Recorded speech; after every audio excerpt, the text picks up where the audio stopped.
जय माता दी। आज बहुत दिनों के बाद मैं एक नया वीडियो लेकर आया हूँ।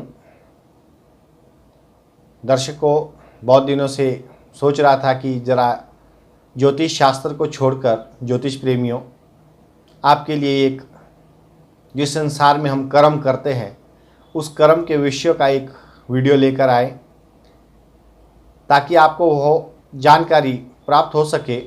शायद आपको पता भी होगा, फिर भी उसके बावजूद मेरी आंतरिक इच्छा थी कि जो भी मनुष्य इस पृथ्वी पर जन्म लेते हैं, जो भी प्राणी रहते हैं, वो अवश्य नित्य आए दिन कोई ना कोई कार्य करते हैं जिसे हम कर्म कहते हैं। तो आज हम बात करेंगे कर्मयोग के बारे में।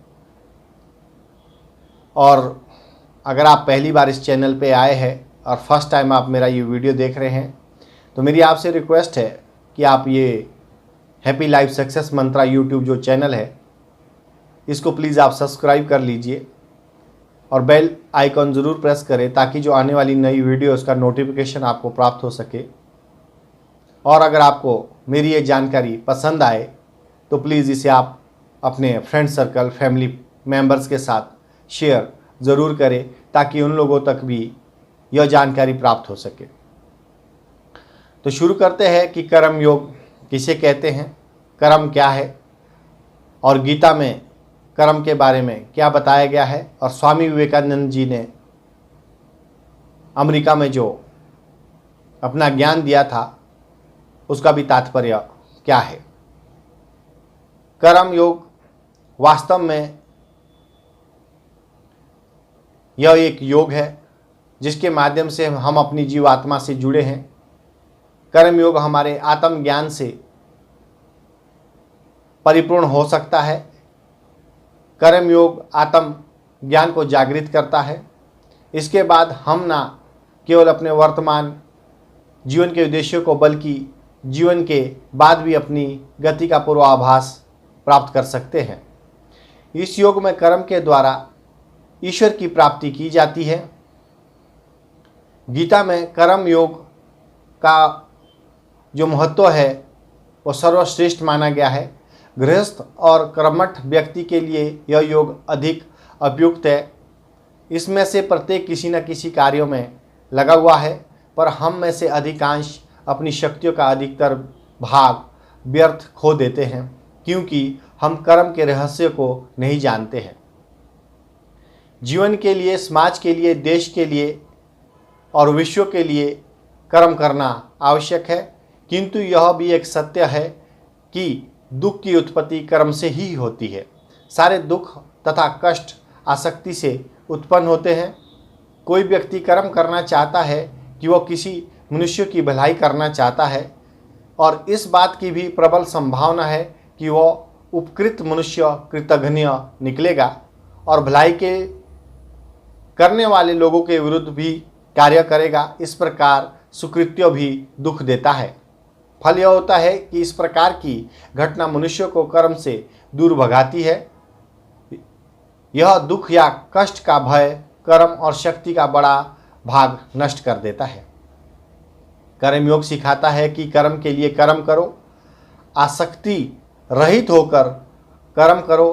कर्मयोगी इसलिए कर्म करता है क्योंकि उसे कर्म करना अच्छा लगता है और वो इसके परे उसे कोई हेतु नहीं, अर्थात लाभ नहीं। कर्मयोगी कर्म का त्याग नहीं करता, वो केवल कर्म फल का त्याग करता है। कर्म जनित दुखों से मुक्त हो जाता है। उसकी स्थिति संसार में एक दाता के समान है। वह कुछ पाने की भी चिंता नहीं करता। वह जानता है कि वह दे रहा है, बदले में कुछ मांगता नहीं है। इसलिए वह दुख के चंगुल में नहीं पड़ता है। वह जानता है दुख का बंधन आसक्ति है और वही उसको दुख का कारण बनता है, तो इसलिए वह आसक्ति में नहीं पड़ता है। गीता में कहा गया है कि मन का समत्व भाव ही योग है, जिसमें मनुष्य सुख दुख, लाभ हानि, जय पराजय, संयोग वियोग के भाव से और चित्त में ग्रहण करता है। कर्म फल का त्याग कर धर्मनिरपेक्ष कार्य का संपादन भी पूजा के समान ही माना जाता है।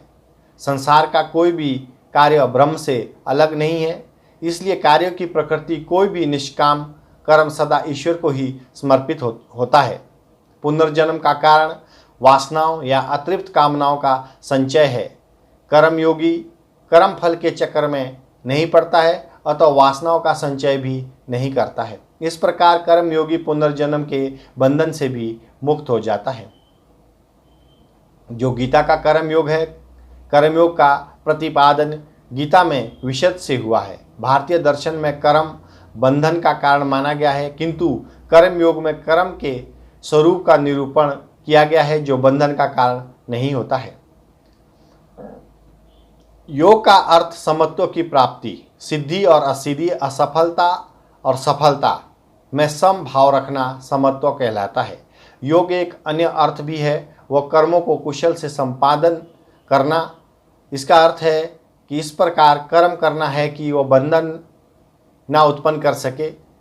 अब प्रश्न यह है कि कर्म से बंधन उत्पन्न करते हैं और कौन से नहीं।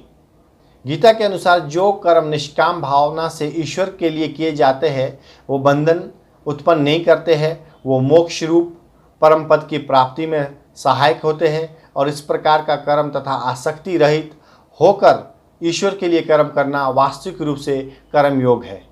इसका अनुसरण करने से मनुष्य को अभ्युदय तथा श्रेयस की प्राप्ति होती है। गीता के अनुसार कर्मों में संन्यास लेने तथा उनका परित्याग करने की अपेक्षा कर्म योग अधिक श्रेयस्कर है। अर्थात हर मनुष्य को कर्म में, सत्य कर्म में लिप्त रहना चाहिए। वह संन्यास तथा साधु संत या दूसरे किसी प्रकार की पूजा पाठ में विलीन होने से बेहतर है कि आप सत्य कर्म करें। और कर्मों का केवल परित्याग कर देने से मनुष्य सिद्धि तथा परम पद नहीं प्राप्त करता। मनुष्य एक क्षण भी कर्म किए बिना नहीं रहता। सभी अज्ञानी जीव प्रकृति से उत्पन्न सत्व, रज और तम, इन तीनों गुणों से नियंत्रित होकर परम वश हुए कर्मों में प्रवृत्त किए जाते हैं। मनुष्य यदि बाह्य दृष्टि से कर्म ना भी करे तो विषयों में लिप्त ना हो तो भी वह मन से चिंतन करता है। इस प्रकार का मनुष्य मूढ़ और मिथ्या आचरण करने वाला कहा गया है। कर्म मनुष्य के लिए अनिवार्य है, उसके बिना शरीर का निर्वाह भी संभव नहीं है। भगवान कृष्ण स्वयं कहते हैं कि तीनों लोकों में उसका कोई भी कर्तव्य नहीं, उन्हें कोई भी अप्राप्त वस्तु प्राप्त करनी नहीं, फिर भी वो कर्म में संलग्न रहते हैं। यदि वो कर्म ना करे तो मनुष्य उनके चलाए हुए मार्ग का अनुसरण करने से निष्क्रिय हो जाएंगे। इससे लोक स्थिति के लिए किए जाने वाले कर्मों का अभाव हो जाएगा, जिसके फलस्वरूप सारी प्रजा नष्ट हो जाएगी। इसलिए आत्मज्ञानी मनुष्य को जो भी प्रकृति से बंधन मुक्त हो चुका है वह सदा कर्म करते रहना चाहिए। अज्ञानी मनुष्य जिस प्रकार फल प्राप्ति की आकांक्षा से कर्म करता है, उसी प्रकार आत्मज्ञानी को लोक संग्रह के लिए आसक्ति रहित होकर कर्म करना चाहिए। इस प्रकार आत्मज्ञान से संपन्न व्यक्ति ही गीता के अनुसार वास्तविक रूप से कर्मयोगी हो सकता है। अभी बात करेंगे स्वामी विवेकानंद जी का। स्वामी विवेकानंद जी की प्रसिद्ध किताब कर्मयोग उनके द्वारा अमेरिका में दिसंबर 1895 से लेकर 1896 के दिए हुए व्याख्यानों का संकलन है। स्वामी जी के अनुसार कर्मयोग वस्तुतः निस्वार्थ परता और सत्कर्म द्वारा मुक्ति लाभ करने की एक विशिष्ट प्रणाली है। विवेकानंद जी कहते हैं कि बिना किसी निजी स्वार्थ और लोकोपकार के लिए अपना कर्तव्य सर्वश्रेष्ठ तरीके से ही करना चाहिए, वही कर्मयोग है। कर्म योग के आदर्श को प्रस्तुत करते हुए कहते हैं, आदर्श पुरुष तो वो है जो परम शांति एवं निस्तब्धता के बीच भी तीव्र कर्म का तथा प्रबल कर्मशीलता के बीच भी मरुस्थल की शांति एवं निस्तब्धता का अनुभव करते हैं। उन्होंने स्वयं का रहस्य जान लिया है, अपने ऊपर विजय प्राप्त कर चुके हैं। किसी बड़े शहर की भरी हुई सड़कों के बीच से ना जाने उनका मन उसी प्रकार शांत रहता है, मानो वो किसी निशब्द गुफा में निवास कर रहे हैं। फिर भी उनका मन सारे समय कर्म में तीव्र रूप से लगा रहता है। यह एक कर्मयोग का आदर्श है। यदि तुमने यह प्राप्त कर लिया है तो तुम्हें वास्तव में कर्म का रहस्य ज्ञात हो गया है।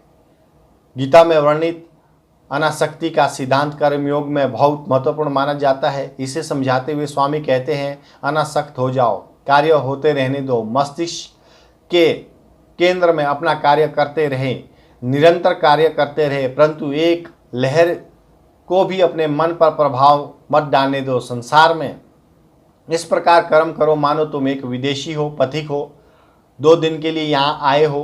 कर्म करने के बाद वापस तुम्हें जाना है। कर्म तो निरंतर करते रहो, परंतु अपने आप को बंधन में मत डालो।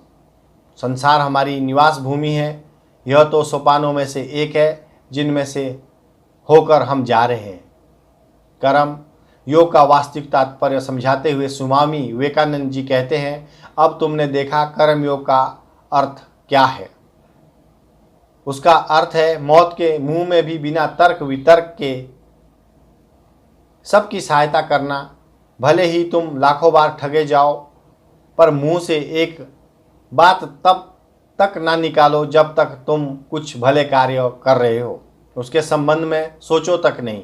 निर्धन के प्रति किए गए उपकार को गर्व महसूस मत करो और ना ही उसमें कृतज्ञता की आशा रखो, बल्कि तुम उसके कृतज्ञ हो जाओ जिन्हें तुम दान देते हो और भगवान ने तुम्हें दान देने का अवसर दिया है। तो आज का जो हमारा ये विषय था कर्मयोग के ऊपर था।